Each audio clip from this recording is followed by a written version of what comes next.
Bismillahirrahmanirrahim. Assalamualaikum warahmatullahi wabarakatuh. Waalaikumsalam warahmatullahi wabarakatuh.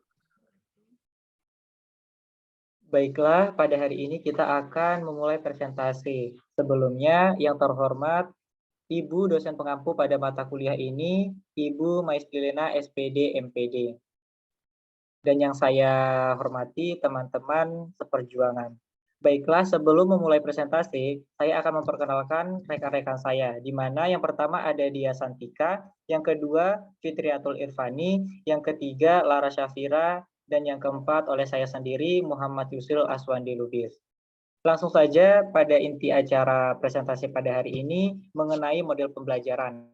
Materi yang pertama akan disampaikan oleh saudari Lara Syafira. Kepada Lara, saya persilahkan. Baiklah, terima kasih moderator. Saya akan memaparkan materi yang pertama, yaitu mengenai PBL. Pengertian PBL, menurut TAN pada tahun 2003, PBL merupakan suatu pembelajaran yang mana penerapannya bukan sekedar memasukkan masalah dalam kelas, namun juga dalam kegiatannya memberi kesempatan pada peserta didik untuk aktif membentuk pengetahuan, baik itu lewat interaksi serta penyelidikan dengan kolaborasi. Selanjutnya, menurut Barrett pada tahun 2011, PBL merupakan pembelajaran yang dihasilkan dari suatu proses pemecahan masalah yang disajikan di awal proses pembelajaran. Siswa belajar dari masalah yang nyata dalam kehidupan sehari-hari, mengorganisasi, merencana, serta memutuskan apa yang dipelajari dalam kelompok kecil.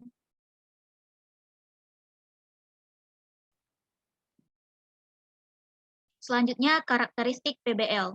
Beberapa karakteristik proses problem-based learning menurut TAN pada tahun 2007 diantaranya, 1. Masalah digunakan sebagai awal pembelajaran, 2. Biasanya masalah yang digunakan merupakan masalah dunia nyata yang disajikan secara mengambang, 3. Masalah biasanya menuntut perspektif majemuk, 4. Masalah membuat siswa tertantang untuk mendapatkan pembelajaran di ranah pembelajaran yang baru, 5. Sangat mengutamakan belajar mandiri atau self-directed learning, dan yang keenam, pembelajarannya kolaboratif, komunikatif, dan kooperatif.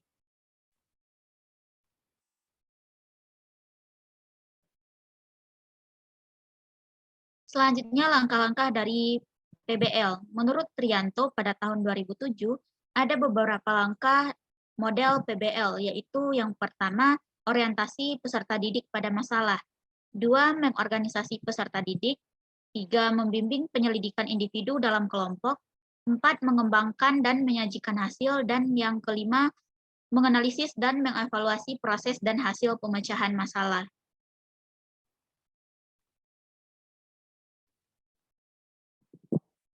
Selanjutnya, mengenai kelebihan dan kelemahan dari PBL. Menurut Sanjaya pada tahun 2007, sebagai suatu model pembelajaran, PBL memiliki beberapa kelebihan.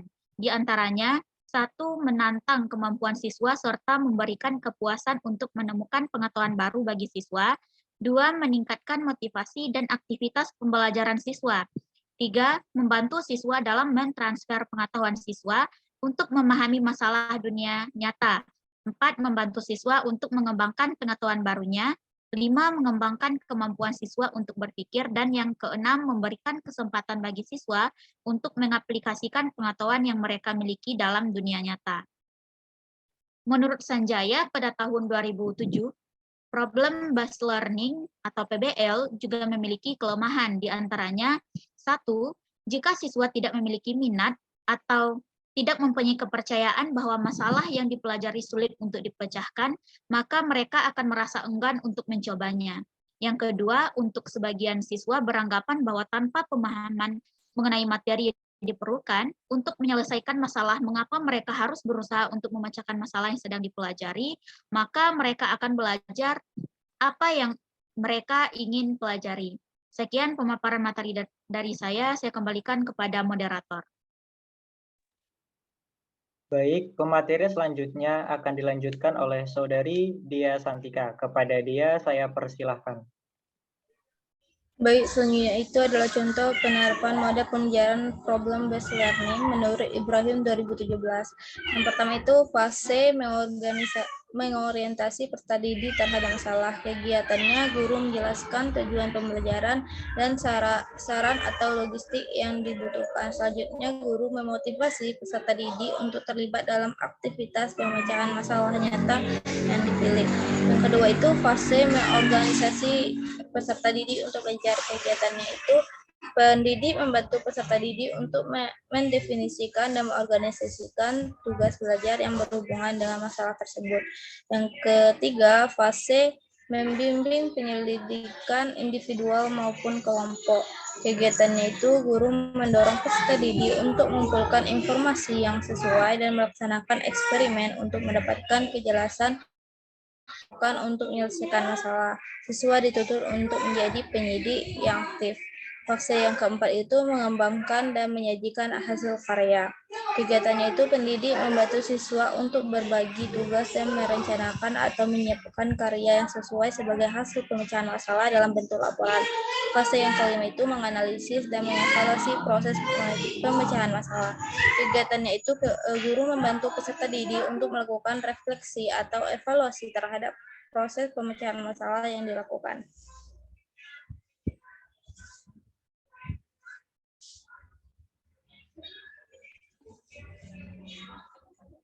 Selanjutnya itu adalah kita membahas PJBL atau Project Based Learning. Pengertian PJBL menurut Fatur Rahman 2016, pembelajaran berbasis proyek atau Project Based Learning adalah model pembelajaran yang menggunakan proyek atau kegiatan sebagai sarana pembelajaran untuk mencapai kompetensi sikap, pengetahuan, dan keterampilan. Yang kedua itu ada menurut Saifuddin 2014 berpendapat bahwa Project Based Learning merupakan metode belajar yang menggunakan masalah sebagai langkah awal dalam mengumpulkan dan mengintegrasikan pengetahuan baru berdasarkan pengalamannya dalam beraktivitas secara nyata.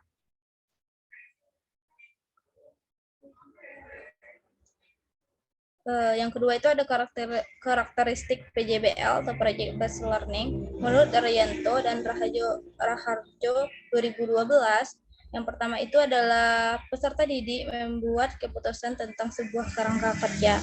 Yang kedua, adanya permasalahan atau tantangan yang diajukan kepada peserta didik. Yang ketiga, peserta didik mendesain proses untuk menentukan solusi atas permasalahan atau tantangan yang diajukan. Yang keempat, peserta didik secara kolaboratif bertanggung jawab untuk mengakses dan mengelola informasi untuk memecahkan permasalahan. Yang kelima, proses evaluasi dijalankan secara kontinu. Yang keenam, produk akhir aktivitas belajar akan dievaluasi secara kualitatif. Yang ketiga itu adalah langkah-langkah PJBL atau Project Based Learning menurut Widiarso 2016. Yang pertama itu adalah penentuan pertanyaan mendasar. Yang kedua, mendesain perencanaan proyek. Yang ketiga, menyusun jadwal. Yang keempat, memonitor peserta didik dan kemajuan proyek. Yang kelima, menguji hasil. Yang keenam, mengevaluasi pengalaman. Sekian dari saya kembalikan kepada moderator. Baiklah, selanjutnya pemateri yang ketiga akan dilanjutkan oleh Saudari Fitriatul Irfani. Kepada Fitri, saya persilahkan. Baik, terima kasih kepada moderator. Materi selanjutnya yaitu mengenai keunggulan dan keterbatasan PJBL. Menurut Morsut 1997 dan Kemendikbud tahun 2014 menyebutkan beberapa kelebihan penggunaan PJBL, yaitu yang pertama, increase motivation atau peningkatan motivasi, yang kedua, increase problem solving ability, yaitu peningkatan kemampuan pemecahan masalah, yang ketiga, increase collaborative, yaitu peningkatan kolaborasi, yang keempat ada improve library research skills, peningkatan keterampilan penelitian perpustakaan, yang kelima ada increase resource management skills, yaitu peningkatan keterampilan pengelolaan sumber daya, yang keenam, meningkatkan kemampuan berpikir, yang ketujuh, membuat suasana belajar menjadi menyenangkan. Menurut Kemendikbud, tahun 2014, PJBL memiliki beberapa keterbatasan, yaitu memerlukan banyak waktu untuk menyelesaikan masalah, membutuhkan biaya yang cukup banyak, banyaknya peralatan yang harus disediakan, peserta didik yang memiliki kelemahan dalam percobaan dan pengumpulan informasi akan mengalami kesulitan. Yang kelima, ada kemungkinan peserta didik yang kurang aktif dalam kerja kelompok. Selanjutnya yaitu mengenai contoh penerapan PJBL Project Based Learning, yaitu yang pertama kompetensi dasar atau KD. Yang pertama mengidentifikasi komponen listrik dan fungsinya dalam rangkaian listrik sederhana. Yang kedua melakukan percobaan rangkaian listrik sederhana secara seri dan paralel. Selanjutnya yaitu indikator. Yang pertama merancang model rangkaian listrik paralel. Yang kedua menguji model rangkaian percobaan listrik paralel. Yang ketiga menyajikan laporan hasil percobaan rangkaian paralel. Contoh penerapan yang ketiga yaitu materi. Yang pertama ada rangkaian listrik paralel. Yang kedua peserta didik mengkomunikasikan hasil rancangan bel listrik dan jadwal proyek di depan kelas. Yang selanjutnya itu guru memberikan masukan kepada peserta didik terhadap rancangan proyek. Selanjutnya yaitu memonitor peserta didik dan kemajuan proyek. Yang pertama yaitu peserta didik melaksanakan proyek membuat rangkaian listrik paralel sesuai dengan bersama-sama, rancangan bersama kelompoknya. Yang kedua peserta didik melakukan uji coba. Yang ketiga peserta didik mencatat data hasil uji coba. Yang keempat, peserta didik mengolah hasil uji coba. Yang kelima, peserta didik membuat laporan proyek. Untuk yang selanjutnya yaitu menguji hasil. Nah, beberapanya ada 4 macam, yaitu peserta didik mengkomunikasikan hasil proyek membuat rangkaian listrik paralel dengan cara presentasi dan demonstrasi di depan kelas. Yang kedua, ada guru menilai laporan rancangan bel listrik, laporan hasil pembuatan rangkaian listrik paralel sesuai dengan rancangan. Yang ketiga, peserta didik menjawab pertanyaan-pertanyaan yang diberikan guru berkaitan dengan pembuatan bel listriknya. Yang keempat, guru memberikan saran untuk perbaikan pembuatan rangkaian listrik paralel. Contoh yang selanjutnya yaitu mengevaluasi pengalaman. Yang pertama, peserta didik diminta untuk mengungkapkan pengalaman selama menyelesaikan proyek. Yang kedua, pada akhir proses pembelajaran, guru dan peserta didik melakukan refleksi terhadap aktivitas selama merancang dan membuat rangkaian listrik paralel. Yang ketiga, guru dan peserta didik mengembangkan diskusi untuk memperbaiki kinerja selama proses pembelajaran, sehingga pada akhirnya ditemukan satu temuan baru atau new inquiry untuk menjawab pertanyaan yang diajukan pada tahap pertama pembelajaran. Materi selanjutnya itu mengenai discovery learning. Yang pertama itu mengenai pengertian discovery learning. Nah, menurut Alma tahun 2010 menjelaskan bahwa model pembelajaran discovery learning merupakan pendekatan inquiry bertitik tolak pada suatu keyakinan dalam rangka perkembangan murid secara independen. Sedangkan menurut Balim tahun 2009, discovery learning adalah model yang mendorong siswa untuk sampai pada suatu kesimpulan berdasarkan kegiatan dan pengamatan mereka sendiri. Nah, baik, itu saja materi dari saya. Terima kasih, saya kembalikan ke moderator. Baik, pemateri yang selanjutnya akan dilanjutkan oleh saya sendiri. 2. Karakteristik discovery learning. Beberapa karakteristik discovery learning menurut Sadirman 2007, diantaranya yang pertama, bimbingan guru lebih berkurang daripada metode-metode mengajar lainnya. 2. Guru berperan sebagai pembimbing dengan memberikan kesempatan kepada siswa untuk belajar secara aktif. 3. Guru harus dapat membimbing dan mengarahkan kegiatan belajar siswa sesuai dengan tujuan. Yang ketiga, langkah-langkah discovery learning. Menurut Supriyadi, tahun 2011, mengemukakan langkah-langkah model discovery learning yaitu, pertama, stimulation ataupun stimulasi pemberian rangsangan. 2. Problem statement ataupun pernyataan identifikasi masalah. 3. Data collection, pengumpulan data. 4. Data processing, pengelolaan data. 5. Verification. 6. Generalization ataupun menarik kesimpulan ataupun generalisasi.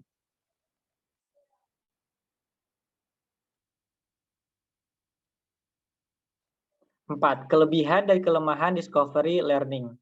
Menurut Hosnan, tahun 2015, kelebihan Discovery Learning sebagai berikut. Pertama, meningkatkan kemampuan peserta didik untuk memecahkan masalah. Dua, mendorong peserta didik bekerja dan berpikir atas inisiatif sendiri. Tiga, mendorong keterlibatan keaktifan peserta didik. Empat, peserta didik akan dapat mentransfer pengetahuannya ke berbagai konteks. Lima, melatih peserta didik belajar mandiri.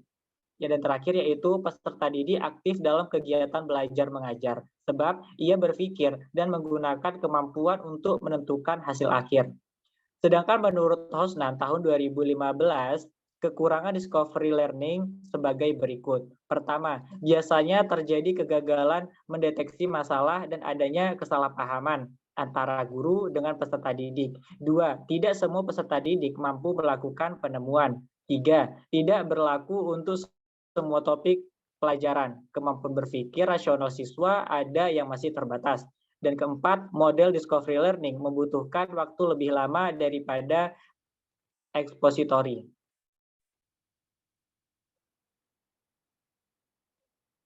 Selanjutnya, contoh penerapan discovery learning. Contoh rancangan model discovery learning dalam materi IPS menurut Trianto tahun 2013. Uraian aktivitas pembelajaran. 1. Guru menampilkan gambar-gambar candi meliputi candi Penataran dan candi Muara Takus. 2. Siswa mengamati gambar tersebut. 3. Siswa dan guru bertanya jawab tentang gambar tersebut dikaitkan dengan kerajaan Hindu atau Buddha yang pernah ada. 4. Siswa dan guru bertanya jawab tentang kerajaan Hindu atau Buddha yang pernah menguasai daerah tempat tinggal siswa. 5. Siswa mengidentifikasi dan mencari tahu kerajaan mana yang pernah menguasai daerah tempat tinggalnya. Dan yang terakhir itu siswa dan guru melakukan tanya jawab sampai siswa tertarik untuk mencari tahu dan berpikir. Nah, itu merupakan langkah discovery learning stimulasi. Yang selanjutnya, pernyataan masalah. Uraian aktivitas pembelajaran yang pertama, siswa dalam kelompok berdiskusi untuk mempelajari tugas tersebut. 2. Siswa membaca perintah yang ada di LKS. 3. Siswa berdiskusi untuk menentukan apa yang harus ditemukan. Dan yang keempat, guru membimbing siswa.